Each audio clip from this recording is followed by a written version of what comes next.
Hello दोस्तों, नमस्कार। आप सभी का स्वागत है हमारे इस स्टडी चैनल पे जिसका नाम है स्टडी पॉइंट रवि। दोस्तों, आज मैं हिंदी का एक क्वेश्चन पेपर है 20 नंबर की जो हिंदी पूछी जाती है यूके ट्रिपल एससी के ऑल एग्ज़ाम्स में। तो सभी लोगों की तैयारी आप लोगों की अच्छी चल रही होगी और बेहतरीन आप पेपर में स्कोर करेंगे इस बार। तो स्टार्ट करते हैं। उत्तराखंड व्यक्तिक सहायक स्टेनो 17 मार्च 2021 को 20 क्वेश्चन दोस्तों यहाँ पे पूछे गए थे। चलिए दोस्तों, देख लेते हैं क्वेश्चंस को।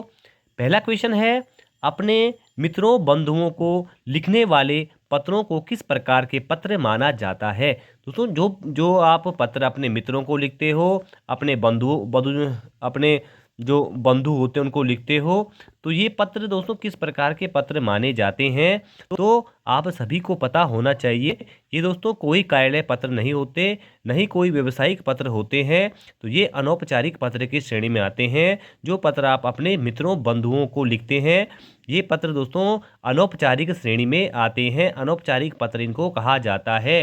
पहले क्वेश्चन का राइट आंसर हो जाएगा आपका option number B. Second question है, नमकीन शब्द में कौन सा प्रत्यय लगा है। नमक धन नमकीन। दोस्तों, नमकीन में यहाँ पे कौन सा प्रत्यय लगा है, तो ये कौन सा प्रत्यय दोस्तों नमकीन में लगा है, तो इसका सही आंसर है ऑप्शन सी, ईन प्रत्यय दोस्तों यहाँ पे नमकीन में लगा हुआ है। कौन सा प्रत्यय? ईन प्रत्यय। ठीक है।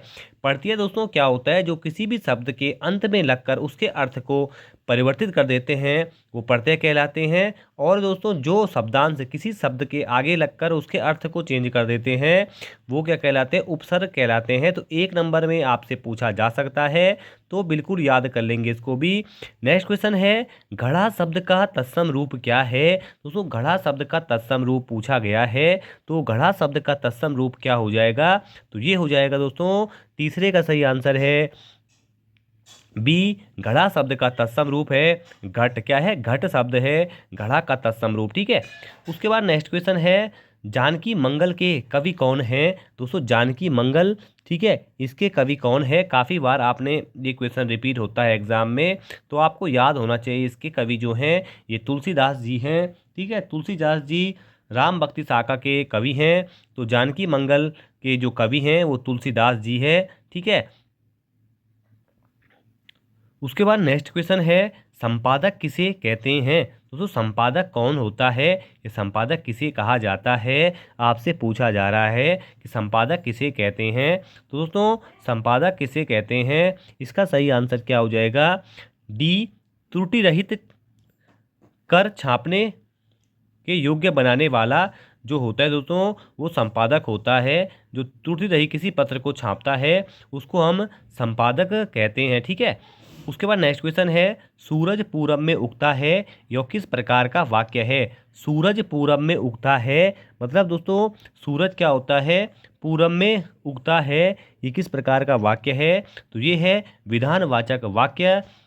देखिए दोस्तों, सूरज हमेशा ही पूरब में उगता है, तो ये हो जाएगा आपका विधानवाचक वाक्य। ठीक है। नेक्स्ट क्वेश्चन है, एक कहानी यह भी के रचनाकार कौन है। दोस्तों, ये रचनाएं हमेशा एग्जाम में पूछी जाती रहती हैं, तो आप इसको बिल्कुल याद कर लेंगे। एक कहानी यह भी, यह लिखी है दोस्तों मन्नू भंडारी ने, और मन्नू भंडारी की अन्य रचनाएं भी आप लोग याद करते जाएंगे। महाभूत दोस्तों इनका उपन्यास है, काफ़ी बार एग्जाम में पूछा जा चुका है। और मन्नू भंडारी का जन्म कहाँ होता है, आप मुझे कमेंट बॉक्स में बताएंगे। दोस्तों, अगर आप चैनल पे नए हैं तो चैनल को लाइक सब्सक्राइब शेयर करना ना भूलें। ठीक है। उसके बाद नेक्स्ट क्वेश्चन है, भारत संघ की राजभाषा कौन सी है। दोस्तों, यहाँ पे भारत संघ की राजभाषा पूछा जा रहा है, तो यहाँ पे संघ की राजभाषा कौन सी होती है, हिंदी, जिसका वर्णन है अनुच्छेद 343 से अनुच्छेद 351 तक इसका वर्णन है। और हिंदी हमारे राष्ट्र की राष्ट्रभाषा नहीं बल्कि राजभाषा है। जो भी राजकाज के कार्य होते हैं, सरकारी कार्य होते हैं, वो हिंदी में होते हैं। और जो कोर्ट की दोस्तों भाषा होती है वो इंग्लिश होती है। ठीक है, ये भी याद करते हुए चलेंगे।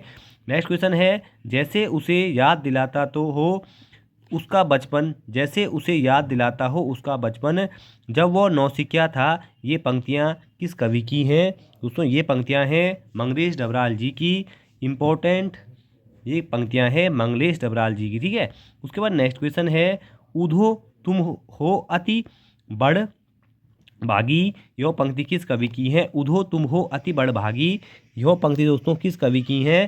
तो ये है सूरदास की कवि है। उधो तुम हो अति बड़भागी याद कर लेंगे। सूरदास दोस्तों सूर सारावली, साहित्य लहरी, ये रचनाएं भी आप याद करते हुए चलेंगे। नेक्स्ट क्वेश्चन है यूनिकोड फॉन्ट के फायदे क्या हैं? यूनिकोड फॉन्ट के दोस्तों फायदे क्या हो जाएंगे? 51वें का डी, मानक कुंजी पटल में टंकण, बिल्कुल सही है। सभी अद्यतन प्रचारण प्रणालियों में पठनीय, बिल्कुल सही है। ऑनलाइन व ऑफलाइन के लिए उपयोग में सुविधा, ये भी सही है। तो इसका D is the right answer. दोस्तों ऐसे ही आप लोग वीडियो को लाइक सब्सक्राइब शेयर करते रहिए, क्योंकि एग्ज़ाम काफ़ी नज़दीक आने वाले हैं। उसके बाद दोस्तों नेक्स्ट क्वेश्चन है, इनमें से सबसे पुरानी भाषा कौन सी है? सबसे पुरानी भाषा आप सभी को कंठस्थ याद होना चाहिए। संस्कृत दोस्तों सबसे पुरानी भाषा है। कौन सी दोस्तों? संस्कृत दोस्तों सबसे पुरानी यहाँ पे भाषा है। उसके बाद नेक्स्ट क्वेश्चन है 53वां क्वेश्चन है, भक्तिन के रचनाकार कौन है? दोस्तों भक्तिन के रचनाकार कौन है? तो 53वें का सही आंसर बता देता हूँ मैं आपको, महादेवी वर्मा ये है इसकी रचनाकार। ठीक है, भक्तिन की रचनाकार महादेवी वर्मा है। ठीक है। उसके बाद नेक्स्ट क्वेश्चन है, संचार में शोर का मतलब क्या है? ये क्वेश्चन काफ़ी बार एग्जाम में रिपीट होता है। दोस्तों संचार में शोर का मतलब क्या होता है? तो इसका सही आंसर क्या है? Option D is the right answer. संचार प्रक्रिया में जो बाधा आती है दोस्तों, इसको संचार में शोर कहते हैं। उसके बाद आते हैं नेक्स्ट क्वेश्चन में। अब दोस्तों हमारे पास 6 क्वेश्चन और बच जाते हैं। ठीक है, देख लेते हैं उनको भी। तो नेक्स्ट क्वेश्चन आ गया है।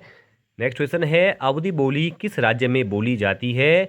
ठीक है, और दोस्तों ये सभी पूर्वी हिंदी की बोलियां हैं। अवधी, बघेली, छत्तीसगढ़ी, और आपको पूर्वी हिंदी, पश्चिमी हिंदी, उत्तराखंड की बोलियां याद करके जाना है एग्जाम से पहले। ठीक है, तो अवधी बोली दोस्तों ये उत्तर प्रदेश राज्य में बोली जाती है, इज द राइट आंसर। उसके बाद दोस्तों नेक्स्ट क्वेश्चन है, सहयोग शब्द में कौन सा उपसर्ग है? दोस्तों सहयोग शब्द में कौन सा उपसर्ग है?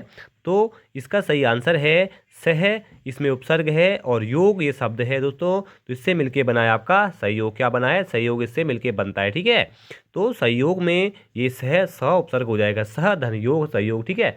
उसके बाद दोस्तों नेक्स्ट क्वेश्चन देखेंगे, प्रेमचंद के फटे जूते के रचनाकार कौन है? काफ़ी बार ये पेपर, ये जो क्वेश्चन पेपर्स में जो हिंदी के क्वेश्चन होते रिपीट होते रहते हैं पेपर्स में, तो प्रेमचंद के फटे जूते काफ़ी बार पूछा जाता है ये। तो प्रेमचंद के फटे जूते दोस्तों ये किसकी है? तो ये है हरिशंकर परसाई जी की। इंपॉर्टेंट है, याद करते हुए चलेंगे।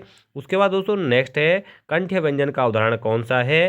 दोस्तों क, ख, ग, घ, घ, जो क वर्ग होता है पूरा कंठ्य होता है, तो इसका सही आंसर है बी, गौ।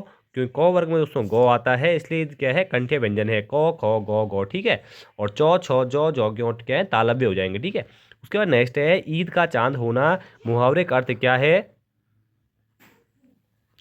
ईद का चांद होना मुहावरे का दोस्तों अर्थ क्या है? बहुत दिनों के बाद दिखना। मुहावरे दोस्तों आपको याद करते हुए जाना है। और अब आयोग जो है नए पैटर्न पे क्वेश्चन पेपर सेट कर रहा है, जिसमें दोस्तों आपको काफ़ी अच्छी वहाँ पे तैयारी करनी पड़ेगी सामान्य हिंदी की।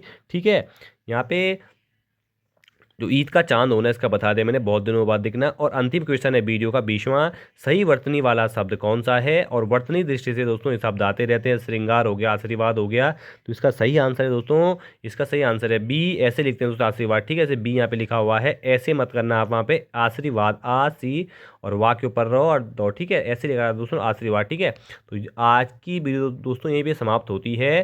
ठीक है, आपको मिलूंगा मैं कल फिर नेक्स्ट वीडियो के साथ। और आपको हमारी वीडियो कैसी लग रही है कमेंट बॉक्स में बताइए। इसके बाद दोस्तों 600 वैकेंसी फॉरेस्ट गार्ड की आने वाली हैं। यहाँ पे सेम पैटर्न रहेगा आप लोगों के लिए, तो आप लोग अभी से तैयारी करते हुए रहिए। धन्यवाद।